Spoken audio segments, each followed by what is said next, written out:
ನಾನು ಮದುವೆ ಆಗಬೇಕು ಅಂತ ಯಾವಾಗ ಯೋಚನೆ ಮಾಡಿದೆ, I wanted to take a break because I wanted to create a family.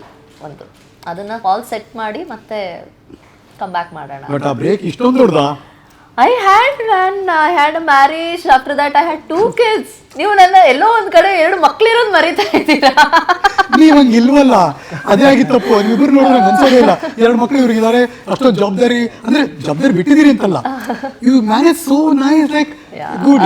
ಅಂದ್ರೆ I don't want my kids also to miss me in that particular age. You know ಅವು ಈಗ ಇನ್ನೊಂದು 2-3 ವರ್ಷ ಅಷ್ಟೇ they will be with us, like you know ಅಂದ್ರೆ ಆ ಒಂದು ಆಮೇಲೆ ನಾವೇ ಬಾ ಅಂದ್ರು ಅವ್ರು ಬರಲ್ಲ, ಅವರು ನಮ್ಮನ್ನ ಕರಿಯಕ್ ಹೋಗಲ್ಲ. ಸ್ವಲ್ಪ ಸಿನಿಮಾ ವಾಪಸ್ ಬರ್ತೀರಾ ಹಂಗಾರೆ?